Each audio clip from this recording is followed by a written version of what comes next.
Assalamualaikum warahmatullahi wabarakatuh. Saya Rida Septianingsih, NPM 2031030079.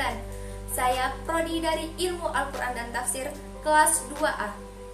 Di sini saya akan menjabarkan jawaban UTS Filsafat Islam. Soal yang pertama, jelaskan makna wahyu dan akal dalam kajian filsafat Islam. Wahyu adalah petunjuk yang diturunkan oleh Allah Subhanahu wa Ta'ala kepada umat manusia untuk membimbingnya menuju jalan kebenaran. Kemudian, pengetahuan yang dibawa oleh wahyu itu sendiri ialah diyakini absolut dan mutlak yang benar.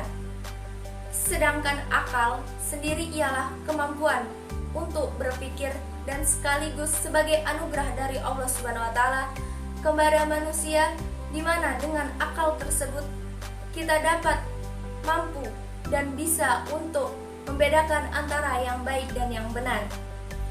Soal yang kedua yaitu uraikan relasi teori kebenaran, korespondensi, koherensi, praktimisme, dan huduri dalam filsafat Islam.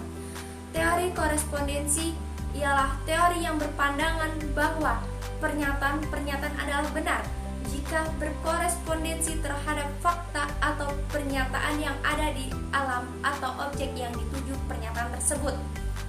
Teori ini sering diasosiasikan dengan teori-teori empiris pengetahuan.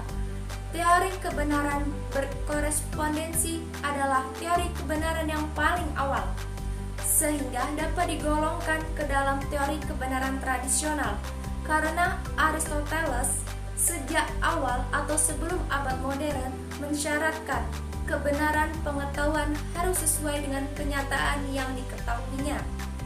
Yang kedua yaitu teori koherensi, yaitu ia memandang bahwa kebenaran ialah kesesuaian antara suatu pernyataan dengan pernyataan-pernyataan lainnya yang sudah lebih dahulu diketahui, diterima dan diakui sebagai benar. Teori ini banyak kelemahan dan mulai ditinggalkan. Misalnya, astrologi mempunyai sistem yang sangat koheren, tetapi kita tidak menganggap astrologi itu benar.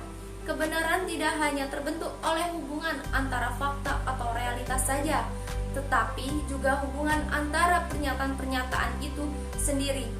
Yang ketiga yaitu teori pragmatisme. Teori ini memandang bahwa kebenaran suatu pernyataan diukur dengan kriteria. Apakah pernyataan tersebut bersifat fungsional dalam kehidupan praktis? Dengan kata lain, suatu pernyataan adalah benar jika pernyataan itu mempunyai kegunaan praktis dalam kehidupan manusia. Yang keempat yaitu teori huduri, yaitu konsep pengetahuan yang didasarkan pada suatu yang hadir dengan sendirinya dalam pikiran dan eksistensinya tak terdapat dipisahkan dari pengetahuan tentangnya. Soal yang ketiga yaitu jelaskan perkembangan konsep-konsep ketuhanan dalam tinjauan filsafat Islam. Yang pertama, dinamisme. Konsep ini mengandung kepercayaan pada kekuatan gaib yang misterius. Dalam pemahaman ini, ada benda-benda tertentu yang mempunyai kekuatan gaib dan berpengaruh pada kehidupan manusia sehari-hari. Kekuatan gaib itu ada yang bersifat baik dan ada yang bersifat jahat. Yang kedua yaitu animisme. Konsep ini agama yang mengajarkan bahwa tiap-tiap benda, baik yang bernyawa maupun yang tidak bernyawa, mempunyai roh. Tujuan beragama di sini ialah mengadakan hubungan baik dengan roh-roh yang ditakuti dan dihormati, itu dengan senantiasa berusaha menyenangkan hati mereka. Yang ketiga yaitu politisme. Konsep ini mengandung kepercayaan pada dewa-dewa. Dalam agama ini, hal-hal yang menimbulkan perasaan takjub dan dahsyat bukan lagi dikuasai oleh roh-roh, tapi oleh dewa. Yang keempat yaitu henoteisme, yaitu konsep ini mengaku satu Tuhan untuk satu bangsa dan bangsa-bangsa lain mempunyai Tuhannya sendiri-sendiri.